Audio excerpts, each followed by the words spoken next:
From Washington to the world, breaking down the stories that matter most.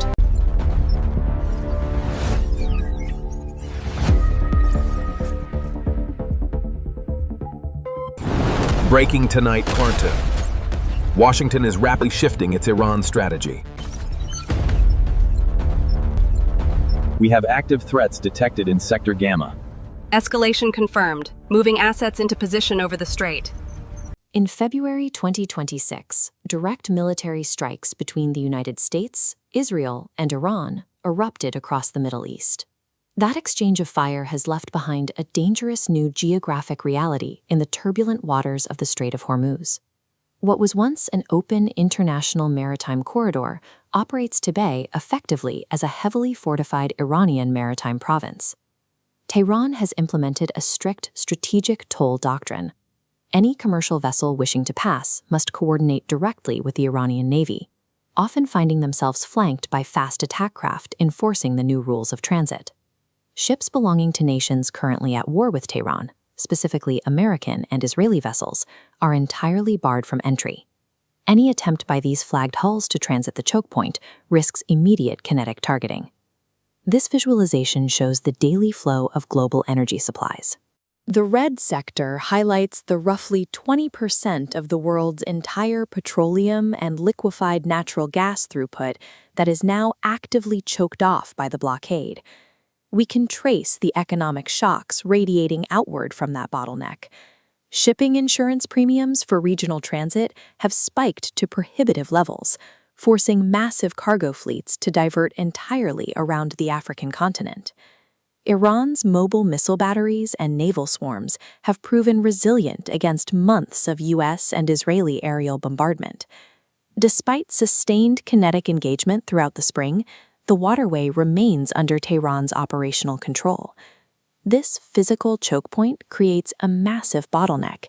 If it persists, global energy markets face a long-term, high-cost reorganization of how the world moves its fuel. Facing this reality, President Donald Trump recently paused planned military strikes, opting instead for a fragile, temporary ceasefire to give diplomatic channels a chance to work. The administration is shifting to a strategy known as integrated deterrence.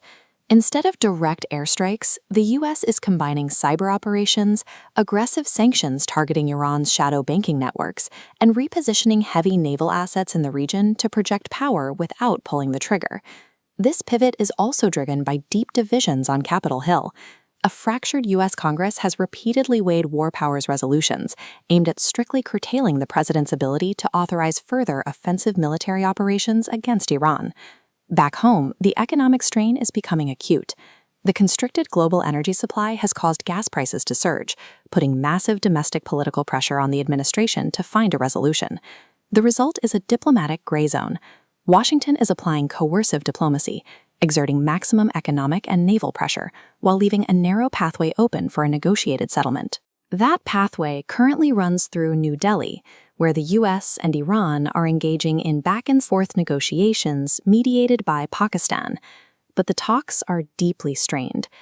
Speaking at the BRICS summit, Iranian Foreign Minister Abbas Araghchi stated that Tehran has zero trust in the U.S., pointing to contradictory messages that make them question Washington's real intentions. This logic model breaks down the impasse. On the left side, the United States has two non-negotiable demands: an immediate cessation of Iran's nuclear ambitions and the unrestricted reopening of the Strait of Hormuz.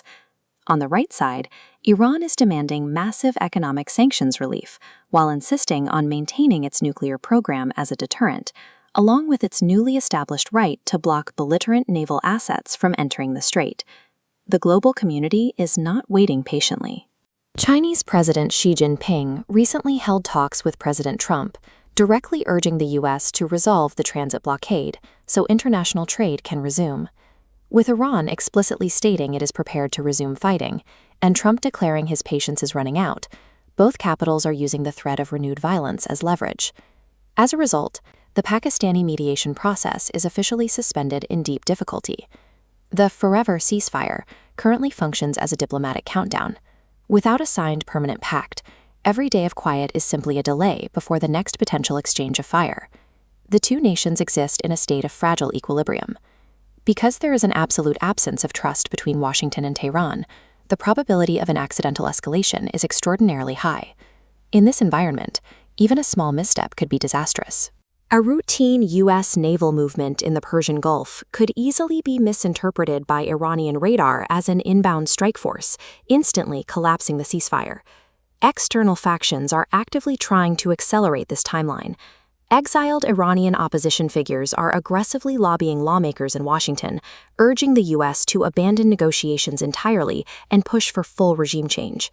Meanwhile, secondary security threats continue to complicate the diplomatic math. Iran is steadily expanding its lethal drone exports, while international experts worry about the pace of covert nuclear enrichment happening out of sight. To understand where this is heading, there are two specific tripwires to watch. The first is any sudden, unannounced change in U.S. naval rotational deployments in and around the Persian Gulf. The second is the release of new reports from international watchdogs detailing sudden spikes in Iranian nuclear enrichment levels, which would instantly alter the deterrence calculus. Until a permanent pact replaces this pause in fighting, global energy markets remain hostage to a geopolitical standoff, one that possesses all the ingredients to detonate at any given moment.